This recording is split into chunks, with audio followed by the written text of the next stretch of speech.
saya akan mencoba untuk share kepada rekan-rekan semua yang ada di Zoom maupun yang sedang streaming lewat YouTube terkait dengan edukasi kesehatan reproduksi remaja di sekolah.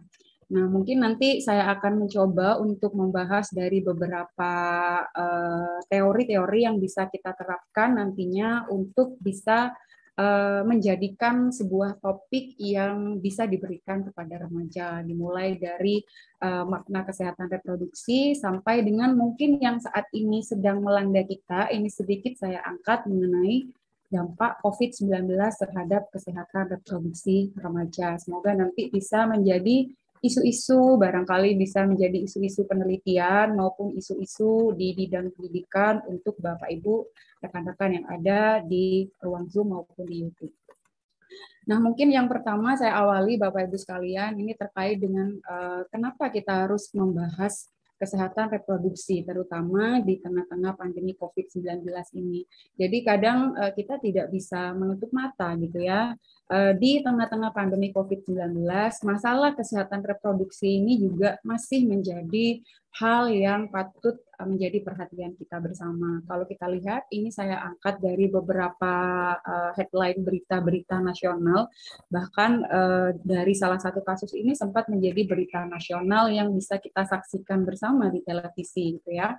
Dan tentunya ketika kita membicarakan hal ini, pasti masih dianggap tabu atau mungkin masih dianggap seperti kita membicarakan aib begitu ya. Padahal kalau kita membahas ini tentunya ada poin utama yang ingin kita diskusikan bersama gitu terkait dengan layanan kesehatan reproduksi ini menjadi sangat penting.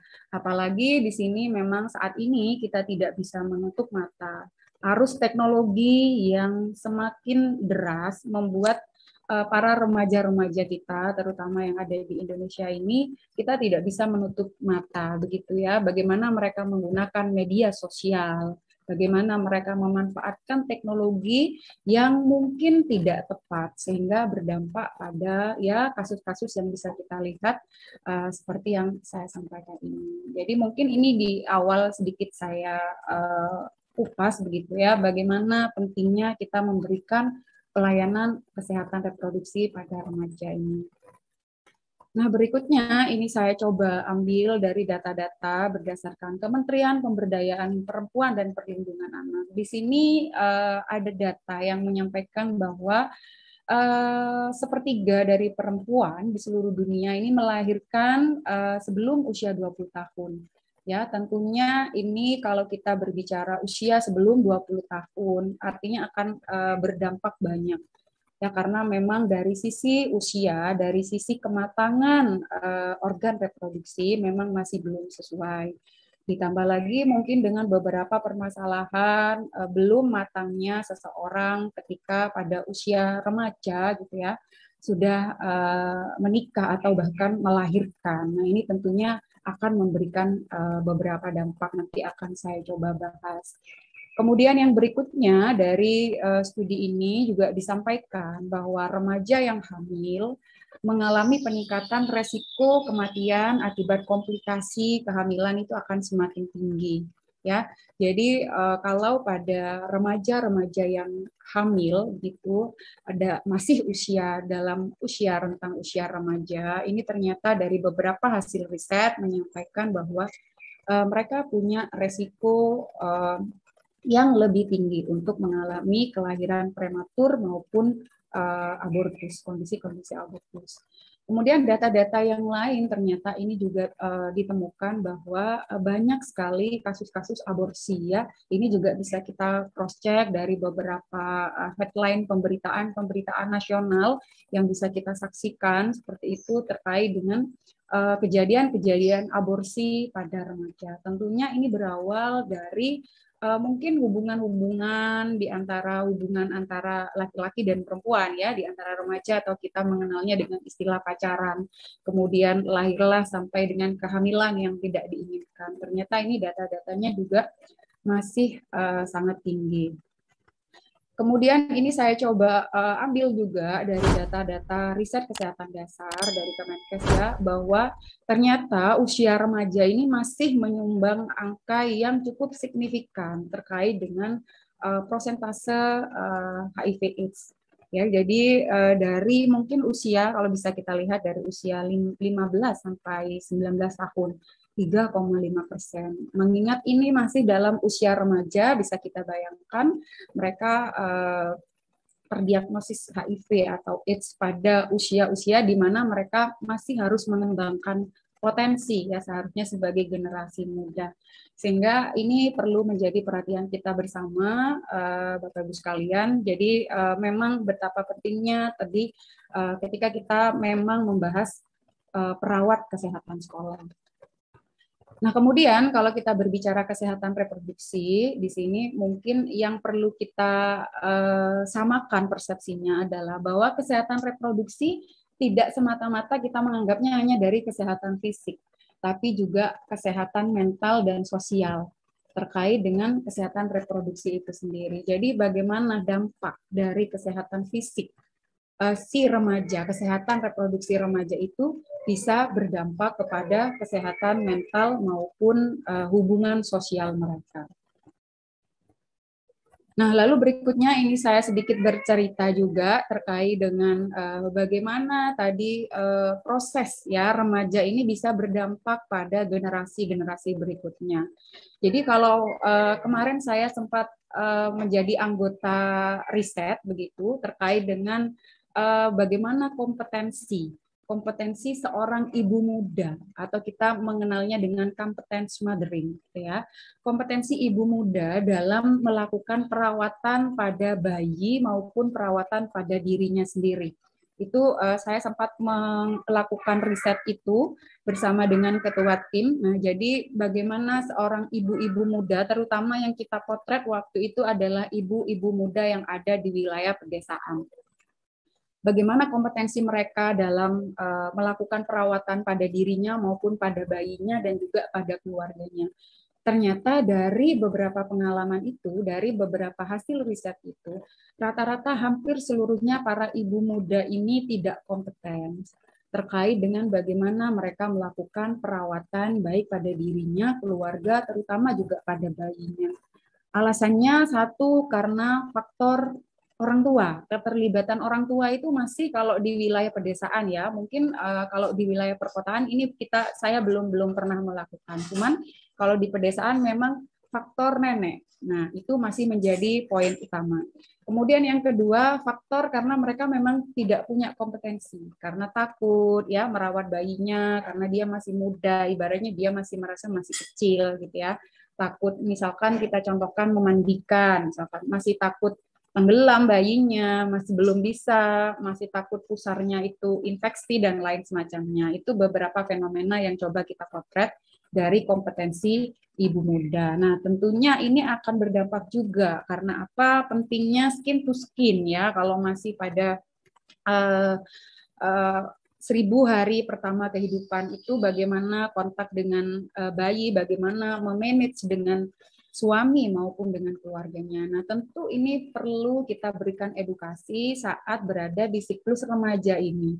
Ya, oleh sebab itu, bagaimana pentingnya membahas kesehatan reproduksi, terutama bagi remaja, bagi calon pengantin ini ya, bagaimana mereka, karena kalau sekarang kan kita mau menurunkan angka pernikahan usia dini sudah tidak mungkin. Sehingga kemarin juga kita coba untuk berkolaborasi dengan para praktisi yang ada di puskesmas, pemegang UKS terutama, itu kita coba untuk memberikan edukasi pada anak-anak remaja ini mengenai kesehatan reproduksi dan bagaimana kesiapan mereka saat nanti menjadi orang tua atau menikah, kemudian mempunyai anak. Itu kemarin juga sempat kita aplikasikan bersama dengan teman-teman praktisi yang ada di layanan kesehatan.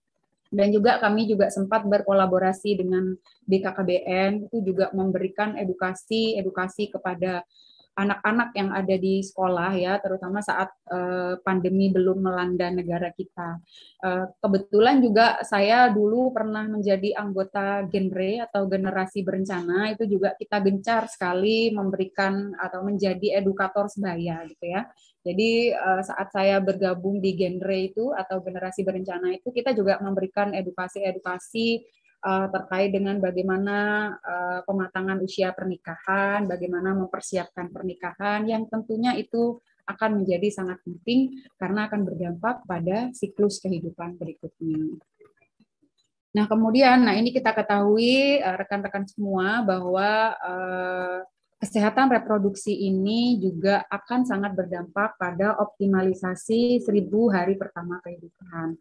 Karena dia akan berpengaruh terhadap 2 generasi kehidupan berikutnya. Kalau kita berbicara siklus kehidupan manusia, tadi mulai dari hamil sampai dengan lansia gitu ya. Jadi bagaimana di sini terkait dengan kesehatan reproduksi. Nah, mungkin ini beberapa topik edukasi yang bisa kita berikan kalau misalkan pada ibu hamil ya, mulai dari asupan gizi, pemeriksaan kehamilan, sampai dengan 4 terlalu, 3 terlambat, gitu ya, terlalu dekat, terlalu banyak, nah 4 terlalunya ini, kemudian terlalu tua, terlalu muda. Sedangkan kalau 3 terlambat, ini juga kita berikan pada remaja, jangan sampai saat hamil nanti, itu sebelum mereka menjadi ibu, kita sudah membekali itu.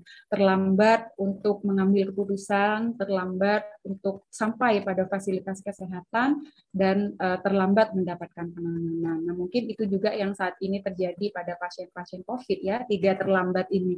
Terlambat mengambil keputusan, terlambat membawa ke fasilitas kesehatan, dan terlambat mendapatkan penanganan. Sehingga memang untuk angka morbiditasnya masih cukup tinggi. Nah, ini juga berlaku bagi reproduksi remaja. Nah, jangan sampai mereka mengalami 3 terlambat tadi, sehingga memang pentingnya kita memberikan edukasi pada remaja-remaja ini, terutama ketika mereka berada di sekolah. Kemudian kalau bagi anak-anak, nah tentunya ini juga akan berbeda topik-topik edukasi yang bisa kita berikan, bagaimana optimalisasi tumbuh kembang dan lain semacamnya. Nah, mungkin saya langsung saja terkait dengan kesehatan reproduksi ini. Kenapa kita harus khawatir tadi ya tentang kesehatan reproduksi remaja ini?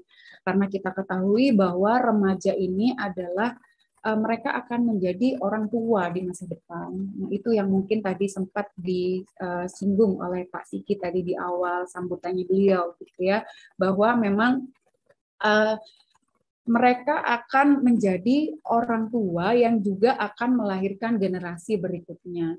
Sehingga mereka kalau kita sebut sebagai ujung tombak pembangunan kesehatan yang ada di Indonesia ini menjadi sangat tepat. Oleh sebab itu kenapa tadi ada SKB 4 Menteri, surat keputusan bersama 4 Menteri. Salah satunya ada keterlibatan dari Menteri Pendidikan, karena memang kesehatan remaja ini tidak akan lepas dari tatanan sekolah. Oleh sebab itu memang menjadi sangat urgent ketika kita memberikan pelayanan kesehatan reproduksi ketika remaja ini ada di sekolah. Nah, kalau kita lihat di sini ya, Bapak Ibu sekalian dan rekan-rekan yang ada di ruang Zoom maupun di YouTube. Nah, di sini dari data-data proyeksi remaja, kita ketahui bahwa di sini akan menjadi pelaku utama pembangunan. Nah, di sini merupakan potensi. Jadi remaja ini merupakan sebuah potensi yang bisa kita persiapkan supaya mereka bisa menjadi generasi penerus yang memang bisa kita andalkan atau menjadi generasi penerus yang berkualitas. Nah, tentunya beberapa persiapan ini saya coba rangkum. Apa yang perlu dipersiapkan oleh pemerintah tentunya adalah peningkatan pendidikan dari sisi pengetahuan dan keterampilan. Ya, kita bisa melakukannya melalui edukasi pada remaja, baik itu di sekolah maupun yang ada di tataran komunitas. Kemudian perlindungan terhadap kekerasan, diskriminasi, dan eksploitasi. Kita ketahui saat ini kekerasan terhadap anak, kekerasan terhadap remaja itu semakin meningkat, sehingga memang perlu menjadi fokus pemberian layanan terhadap poin ini ya. Kemudian jaminan kesehatan mental dan fisik serta penyediaan ruang publik sebagai wadah ekspresi diri, karena memang kita ketahui periode masa ini adalah periode bagaimana mereka ingin mengaktualkan diri ya, aktualisasi diri, sehingga memang perlu wadah yang tepat. Artinya mereka menyalurkan minat dan bakat pada tempat yang tepat. Nah, itu mungkin yang perlu dipertimbangkan oleh pemerintah. Kemudian, nah, tantangan dan juga peluang ini yang bisa kita jadikan fokus perhatian, di mana di sini angka putus sekolah, ya, angka putus sekolah masih tinggi. Kemudian pekerja anak ini jumlahnya semakin meningkat, usia kurang dari 15 tahun. Lalu angka drop out sekolah dan pengangguran ini juga masih meningkat. Kemudian pernikahan usia muda, nah ini memang masih masih cukup tinggi kalau saya lihat dari fakta yang ada di wilayah saya sendiri itu saja gitu ya. Kebetulan saya hidupnya juga di pedesaan gitu, bukan di kota besar.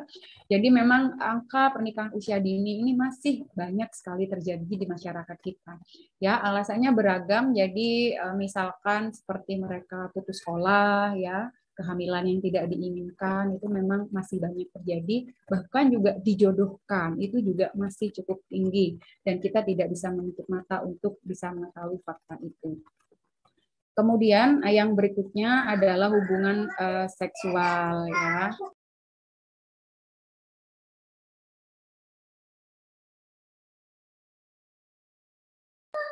Lah, jadi ini kemudian penyalahgunaan rokok maupun obat-obatan terlarang. Ini juga masih menjadi tantangan dan juga peluang untuk bisa kita jadikan fokus pelayanan untuk para remaja.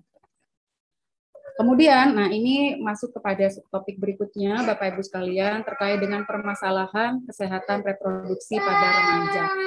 Ini mungkin yang, mohon maaf Pak Wayan sebentar Pak. Kalau WFO begini ya, ada anak menangis. Sebentar Pak.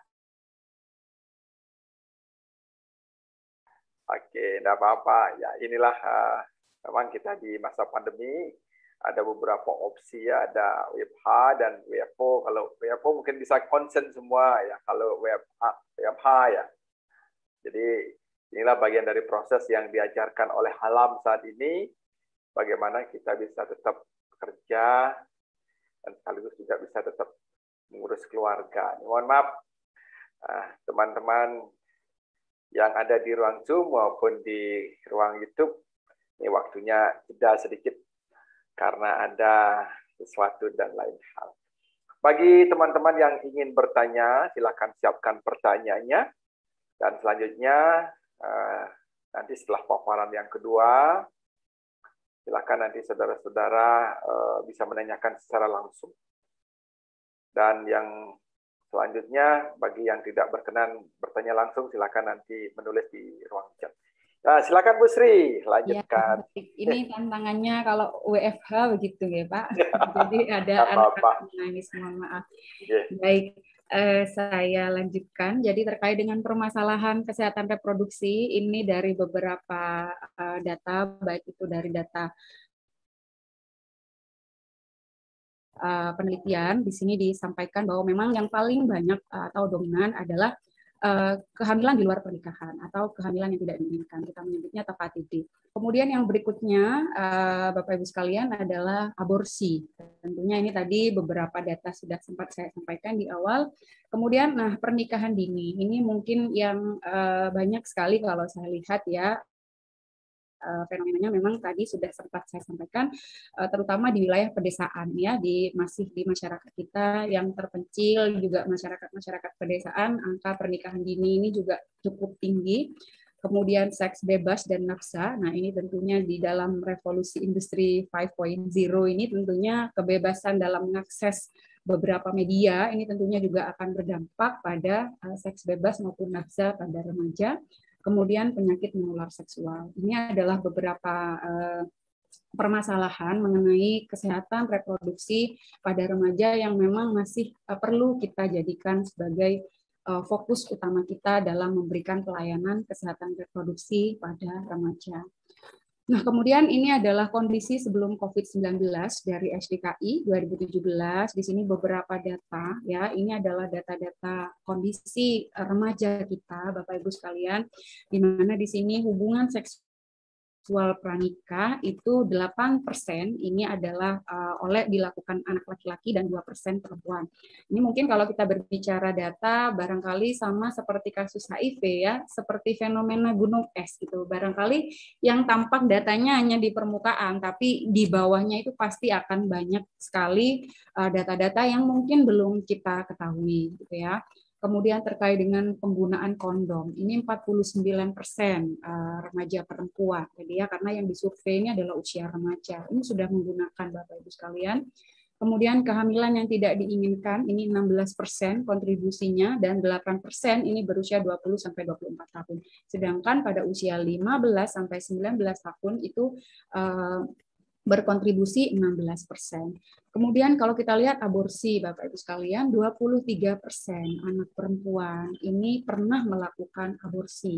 Dan ternyata mereka ada 1% dari mereka menemani selama proses tersebut, gitu ya, menemani untuk melakukannya. Kemudian 45% anak perempuan dan 44% anak laki-laki ini mulai berkencan atau berpacaran pada usia 15 sampai 17 tahun, mengkonsumsi alkohol dan juga menggunakan obat-obatan. Tentu ini masih seperti fenomena gunung es gitu ya, yang memang masih banyak mungkin kejadian-kejadian yang tidak tampak di permukaan. Kalau ini dari laporan kasus kekerasan ya pada anak dari Simponi PPA per tahun 2020, kalau kita lihat Bapak Ibu dan rekan-rekan sekalian, di mana di sini angka kejadiannya yang paling banyak melaporkan 2.556 ini adalah korban kekerasan seksual. Jadi menjadi sangat tepat ketika kita membahas bagaimana sih memberikan layanan kesehatan reproduksi sehingga kita mempunyai remaja-remaja yang berkualitas ya. Jadi bagaimana kita bisa mencetak remaja-remaja yang memang punya kualitas yang bagus tanpa mempunyai permasalahan kaitannya dengan kesehatan reproduksi yang sebelumnya sudah sempat saya sampaikan 5 tadi itu. Pernikahan dini, aborsi dan lain semacamnya. Nah, tentu ini menjadi PR kita bersama, Bapak Ibu sekalian, terkait dengan bagaimana kita memberikan dampak yang bisa untuk menurunkan kejadian-kejadian ini. Nah, ini dari beberapa hasil riset saya sharing kepada rekan-rekan semua, bagaimana beberapa faktor resiko sebenarnya apa yang menjadikan angka ini terus mengalami peningkatan. Nah, ternyata dari beberapa studi yang saya coba baca, yang saya coba cari, yang pertama saat ini adalah pengaruh media massa, Bapak Ibu, terutama media sosial, sehingga memang pelayanan kesehatan pada remaja ini sejatinya selain di sekolah, juga bagaimana perannya ketika diberikan di tatanan keluarga. Nah, ini kemarin sempat juga saya memberikan karena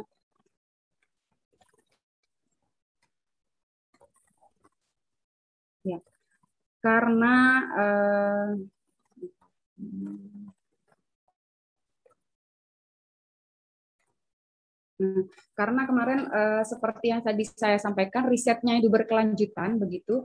Kalau kita hanya memberikan edukasi di sekolah saja, rasanya itu menjadi kurang optimal, Bapak Ibu sekalian.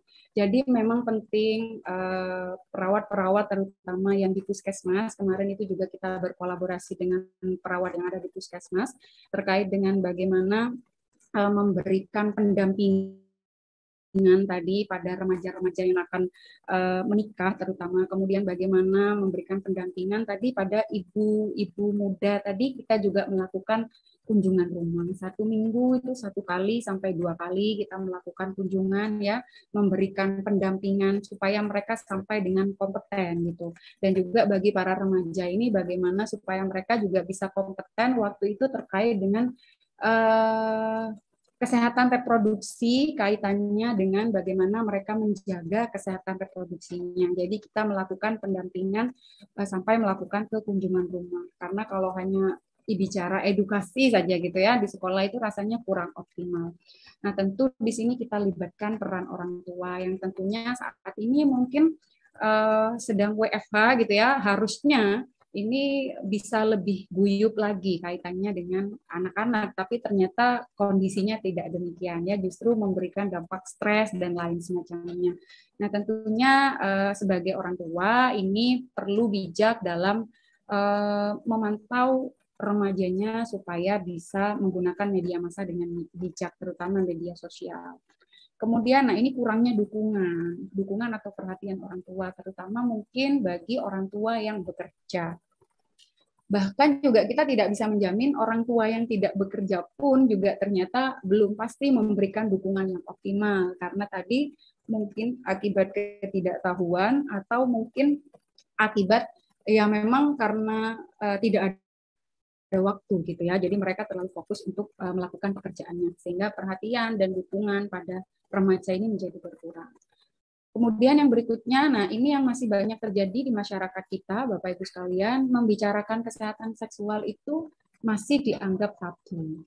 Nah, sehingga belum saatnya gitu ya, belum saatnya untuk membahas itu, belum waktunya, nanti kalau sudah dewasa saja. Padahal membicarakan kesehatan seksual itu bisa dimulai dari anak itu usia dini gitu ya. Apalagi sekarang itu sudah ada panduannya itu bagaimana supaya anak-anak ini terhindar dari kekerasan seksual. Salah satunya adalah bagaimana kita bisa mengajarkan anggota tubuhnya mereka supaya tidak dipegang oleh orang lain. Nah, tentunya dalam memberikan pengajaran ini kita tidak bisa lagi beranggapan bahwa masalah seksual ini masih tabu untuk dibicarakan gitu. Namun faktanya masih banyak yang seperti ini di lingkungan masyarakat kita. Sehingga memang ibaratnya jemput bola gitu ya, seperti tadi yang pernah kita lakukan bersama. Saya bersama juga tim peneliti waktu itu berkolaborasi dengan praktisi yang ada di puskesmas bersama dengan ibu bidan, perawat, kita datang melakukan kunjungan gitu ya. Nah, ini tentunya juga menjadi sebuah tantangan mengingat tugas perawat di puskesmas pun juga sangat banyak begitu ya, sehingga memang tadi mungkin sudah saatnya pemerintah memberikan fokus terkait dengan bagaimana perawat sekolah ini bisa dioptimalkan. Lalu yang terakhir ada pengaruh lingkungan. Tentunya ini adalah teman, tetangga, dan lain-lain. Ini juga memberikan dampak yang luar biasa ya kepada remaja, karena memang status masa-masa perkembangan mereka memang masih berada pada masa coba-coba gitu ya, masih penasaran, sehingga memang pengaruh dari teman sebaya terutama ini akan menjadi sangat signifikan. Nah, dari sini Bapak Ibu sekalian peserta Zoom, ini adalah bahasan yang terakhir yang coba saya angkat terkait dengan apa dampak dari COVID-19 ini, adanya pandemi ini terhadap kesehatan reproduksi remaja. Karena kita ketahui saat ini sekolah mungkin sudah ini ya, tidak lagi bersekolah seperti biasanya begitu, sehingga bagaimana nanti kita memberikan inovasi pelayanan-pelayanan supaya pelayanan kesehatan ini tetap diberikan pada remaja meskipun tidak secara langsung gitu ya. Nah, itu mungkin yang perlu menjadi perhatian kita bersama. Karena kalau kita berbicara dampak pandemik ya, ini beberapa penelitian yang coba saya peroleh gitu dari apa saja potensi dampak dari COVID atau pandemi ini terhadap kesehatan reproduksi remaja. Yang pertama adalah penurunan substansial dalam aktivitas fisik, ya. Kemudian peningkatan screen time. Nah, ini kita ketahui saat ini memang semua kegiatan pembelajaran digunakan media daring ya, sehingga screen time aktivitas remaja ini tentunya dengan laptop, dengan gadgetnya masing-masing ini akan semakin tinggi, sehingga akan berdampak, akan memberikan potensi mempengaruhi kesehatan fisik dan mental remaja. Kemudian penelitian yang lain juga berkurangnya aktivitas seksual dan kepuasan seksual dari pria dan wanita muda, dan ini dapat meningkatkan perilaku seksual beresiko. Nah, ini dapat meningkatkan perilaku kesehatan, perilaku seksual beresiko bagi individu yang beresiko tinggi, terutama bagi para remaja kita. Kemudian dampak yang berikutnya adalah karantina. Ini tentu menyebabkan efek psikologis yang negatif, termasuk gejala stres traumatis dan juga bingung serta kemarahan. Nah, kalau kata WHO kan kita mengenalnya dengan istilah pandemic fatigue gitu ya, kelelahan akibat pandemi COVID-19. Nah, ini juga akan memberikan dampak terhadap remaja. Lalu yang berikutnya adalah karantina dapat meningkatkan resiko kekerasan berbasis gender dan kekerasan dalam rumah tangga. Di sini juga telah diamati dari akibat dari beberapa wabah penyakit lainnya, tidak hanya COVID-19.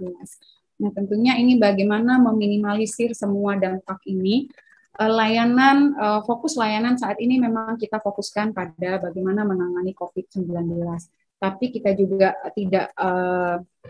tidak bisa untuk meninggalkan layanan yang lainnya gitu ya, karena memang masih membutuhkan kita bersama. Salah satunya adalah layanan kesehatan reproduksi pada remaja ini. Nah, ini adalah pengaruhnya Bapak Ibu sekalian. Kita ketahui penutupan pendidikan formal dan non formal ini dapat menghalangi remaja dari keterlibatan sosial dengan teman sebaya dan juga guru. Karena seharusnya mereka berinteraksi, ya hubungan sosialnya jadi bagaimana di rumah saja. Mungkin kalau kita wawancara saja dengan para tetangga, barangkali apakah sudah bosan? Ya pasti semuanya mengatakan sudah bosan dengan keadaan ini gitu ya, sudah bosan, sudah pengen sekolah gitu. Bahkan Dikit, ada yang mungkin, ya. Waktunya lagi 2 menit. Siap Pak. Ya. Bahkan mungkin nanti kalau kita mengkonfirmasi ke mereka, kamu tidak bisa merasakan apa yang kita rasakan dulu waktu sekolah gitu kan, sehingga mereka pun juga pasti akan terdampak dengan kondisi ini. Lalu yang berikutnya keterbatasan pemberian layanan dan informasi. Kalau dulu mungkin bisa diberikan layanannya lewat UKS gitu ya oleh teman-teman yang ada di puskesmas. Tapi sekarang UKS-nya juga tutup, sekolahnya juga tutup gitu. Jadi bagaimana ini menjadi sebuah tantangan bagi kita bersama untuk tetap memberikan layanan pada remaja ini. Kemudian juga terkait dengan bagaimana melindungi mereka dari orang-orang terdekat yang terinfeksi di karantina atau meninggal dunia. Ini tentunya bagaimana meminimalisir dampak gitu ya, atau meningkatkan kesehatan mental remaja-remaja kita akibat dari adanya pandemi COVID-19 ini. Baik, ini sama tadi Bapak Ibu, ini ada yang terakhir, mohon izin Pak Wayan. Jadi beberapa masalah keperawatan ini saya coba ambil dari SDKI, Bapak Ibu sekalian, barangkali nanti bisa diaplikasikan, yang mungkin bisa kita angkat terkait dengan permasalahan kesehatan reproduksi ini. Yang pertama, ini di SDKI sudah ada resiko kehamilan yang tidak dikehendaki. Jadi bagaimana treatment-treatmentnya supaya nanti para remaja ini tidak mengalami kehamilan yang tidak dikehendaki ini. Tentunya dengan beberapa pendekatan pelayanan yang bisa kita berikan pada remaja. Kemudian adanya gangguan citra tubuh, kita ketahui pada masa remaja adanya masa pubertas ya, perubahan anggota tubuh, dan juga adanya kehamilan tadi yang tidak diinginkan ini berpotensi membuat atau memunculkan diagnosis keperawatan gangguan citra tubuh. Dan juga yang lain sampai dengan gangguan identitas diri, harga diri, keputusasaan, sampai dengan gangguan interaksi sosial, bahkan sindrom pasca trauma. Apabila remaja-remaja ini mengalami trauma-trauma seperti pemerkosaan, kekerasan seksual, kekerasan anak, dan lain semacamnya. Ini beberapa potensi yang bisa kita angkat untuk memberikan treatment berupa edukasi ataupun berupa kemitraan dengan lintas sektor maupun juga lintas program dengan beberapa pemegang program yang lainnya yang ada di puskesmas. Ya, barangkali itu yang bisa saya bagi, Bapak Wayan. Kurang lebihnya saya mohon maaf. Assalamualaikum warahmatullahi wabarakatuh.